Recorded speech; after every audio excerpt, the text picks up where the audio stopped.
घंटियाँ बज रही। और क्या होता है, जब हम रील्स बनाने या शॉर्ट्स बनाने के लिए तैयार होते हैं और तब तक पार्सल वाला आ जाए, बाप रे टाइम ही नहीं मिलता है कि चेंज करो, फटाफट से जाना पड़ता है। आहा, चलिए अभी खोलेंगे हम इस पार्सल को। और अभी मैं रेडी हुई थी, थोड़ा सा मैंने कहा शॉर्ट्स बनाते हैं एक।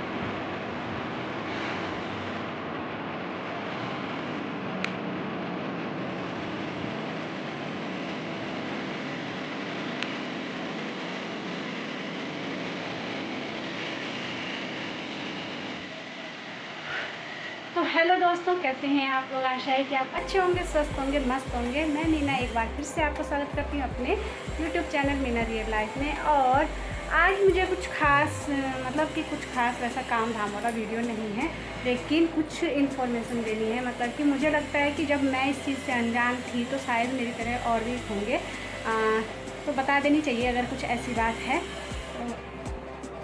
मैंने ना ये फैन साफ़ किया था ना, लेकिन जो उसके ऊपर वो कप लगा होता है ना ऐसे कैप उसकी, वो थोड़ा शायद नीचे खिसक गया, इसकी वजह से खर खर खर खर की तरह से करते हैं। ठीक, उसके बाद करते हैं बात।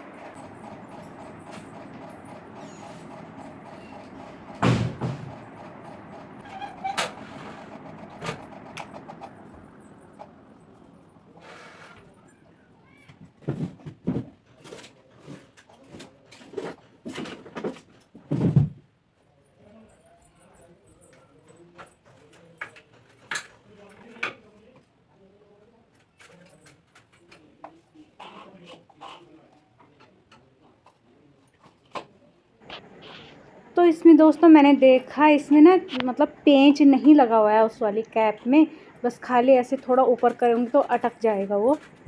मैंने सोचा पेंच लगा होगा तो उसका पेंच कस लेती हूँ, लेकिन पेंच नहीं है उसमें। हो गया ठीक। आज मेरी आँख भी हो गई, एक बड़ी एक छोटी। तो मैं क्या कह रही थी कि कई बार हो गया आँख में ऐसा। मैं क्या कह रही थी कि अजीब लग रही है ना। हाँ, तो फ्रेंड्स मैं बोल रही थी कि कई बार जब हम ऑनलाइन शॉपिंग करते हैं ना, तो हमें पता मतलब कई बार हम उसमें अच्छे से चेक नहीं करते हैं कि इसमें रिटर्न पॉलिसी है या नहीं। तो ऐसा ही मेरे साथ हुआ अभी। मैंने ध्यान नहीं दिया कि इसमें रिटर्न पॉलिसी है कि नहीं, तो मैंने मंगाए थे ये वाले, इस तरह की ये पेंटिंग होती है। इसमें ना 11 पीस है, इसको छोटा बड़ा बड़ा बड़ा करके ऐसे लगाते हैं वॉल पे, ऐसे ऐसे ऐसे। इसमें ना 11 पीस हैं, 11 पीस हैं इसमें। तो लेकिन जो मैंने मंगाया था, मैंने ना एक राजस्थानी आर्ट थी, वो राजस्थानी आर्ट वो वाला मैंने मंगाया था। लेकिन ये कुछ और ही आदि मानव टाइप ऐसे में कुछ, ये देखिए ऐसे वाला, ये वाला आया है। मैंने इसको ओपन किया, देखा कि अरे ये तो वो है ही नहीं जो मैंने मंगाया था। और फिर ना मुझे थोड़ा टेंशन भी हुई कि मैंने कहा जो मतलब होता है ना कि जिस चीज़ को हम पसंद करते हैं वो ना आए, उसके बदले कुछ, या तो फिर उसमें फिर नॉट अवेलेबल या अनअवेलेबल लिख दिया जाए कि नहीं ये चीज़ नहीं मिल सकती है, अवेलेबल नहीं है।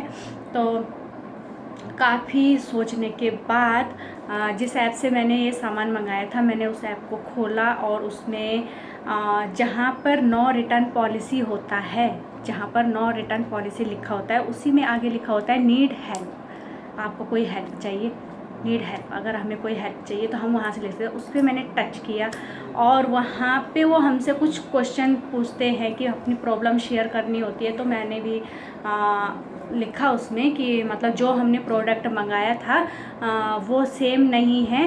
तो उन्होंने कहा कि आप हमें कॉल कर सकते हैं। तो हमने जब नंबर अपना उसमें फीड किया हुआ है ना, वो वाला जो हमने उसमें नंबर फीड किया हुआ है, तो वो हमें कॉल करते हैं, कंपनी से हमें कॉल आती है और फिर हमने उसमें अपनी प्रॉब्लम बताई। उन्होंने कहा कि मैम इसमें तो नो रिटर्न पॉलिसी है। तो मैंने कहा मैम अगर इसमें नो रिटर्न पॉलिसी है तो फिर आपको जो प्रोडक्ट अवेलेबल नहीं है आपको अनअवेलेबल लिखना चाहिए। आपने मतलब कुछ भी उठा के नहीं दे देना चाहिए, क्योंकि पहले भी मेरे साथ हुआ है। जब मैंने वो स्ट्रॉबेरी का प्लांट मंगाया था लेकिन वो कुछ और ही आ गया। वो मैंने वहाँ गार्डन में लगाया हुआ है, मतलब अच्छे से ग्रो भी नहीं हुआ है वो अभी तक। तो उस टाइम मुझे मतलब ध्यान नहीं आया। मैंने कहा यार एक बार हुआ, अब ये दूसरी बार फिर ऐसे ही तो मतलब कुछ तो करना चाहिए ना। कंप्लेन मतलब कंप्लेन नहीं कर सकते तो सजेशन तो कुछ मांग सकते हैं ना। तो मैंने तो उनकी कॉल आई, फिर उन्होंने मुझे कहा कि थोड़ा होल्ड पे रहिए, हम पूरी डिटेल जानते हैं। तो फिर काफ़ी होल्ड पे रहने के कुछ देर बाद उनका जब दोबारा से मुझसे बात हुई उनकी जब, तो उन्होंने कहा कि आप रिप्लेस करना चाहोगे या रिफ़ंड करना चाहोगे। तो मैंने कहा मैम अगर मुझे जो प्रोडक्ट मैंने सेलेक्ट किया था, मतलब जो आर्ट मैंने सेलेक्ट की थी, अगर मुझे वही मिलती है तो मैं रिप्लेस करना चाहूँगी, मुझे वही आर्ट चाहिए।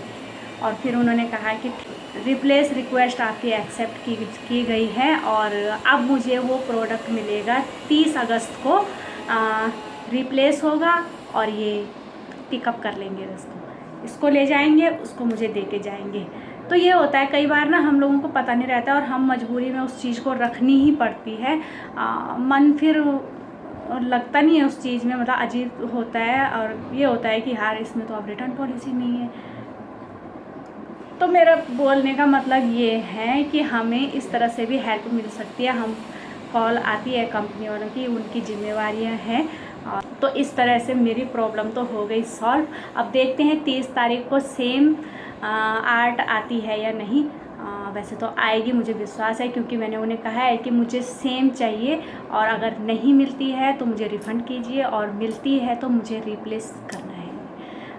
तो यही तो मुझे लगा कि शायद मेरी तरह कोई और भी हो, मतलब यार मैं ही तो नहीं इतनी बुद्धू सही होता है ना मेरे साथ। मतलब पहले हुआ तो मैंने उस पर कोई एक्शन भी नहीं लिया और मैं बोल भी नहीं पाई, क्योंकि उसमें साफ साफ लिखा हुआ था नो रिटर्न पॉलिसी। और उस टाइम मैंने उतना ध्यान नहीं दिया उस पर कि इसके आगे कुछ है। जब मैंने वहाँ नीड हेल्प के सेक्शन में टच किया तो तब मुझे देखा वहाँ पे क्वेश्चनिंग हो रही थी, पूछ रहे थे वो क्या आपकी प्रॉब्लम। तो मैंने वहाँ पे लिखा, तो ऐसे जाके हमने की अपनी प्रॉब्लम सॉल्व। तो आप लोगों के साथ भी कभी ऐसा हो ना तो मतलब वहाँ से हेल्प ले लेनी चाहिए। बहुत अच्छे ढंग से बात करते हैं वो लोग और हमारी प्रॉब्लम को सॉल्व करेंगे। ठीक है, वैसे तो मतलब जब भी हम कोई चीज़ लें तो हमें मतलब चेक कर लेना चाहिए, पर बाई चांस कभी हो जाता है कि हम ध्यान से हट जाता है फटफट में, हाँ ये चीज़ अच्छी लग रही है। और बस, तो आज है सैटरडे और सैटरडे शाम को जाना है सब्जी के लिए और वहीं से वहाँ पे आज शायद लास्ट है मेला। तो आदि भी जाएगा मेरे साथ और माँ के लिए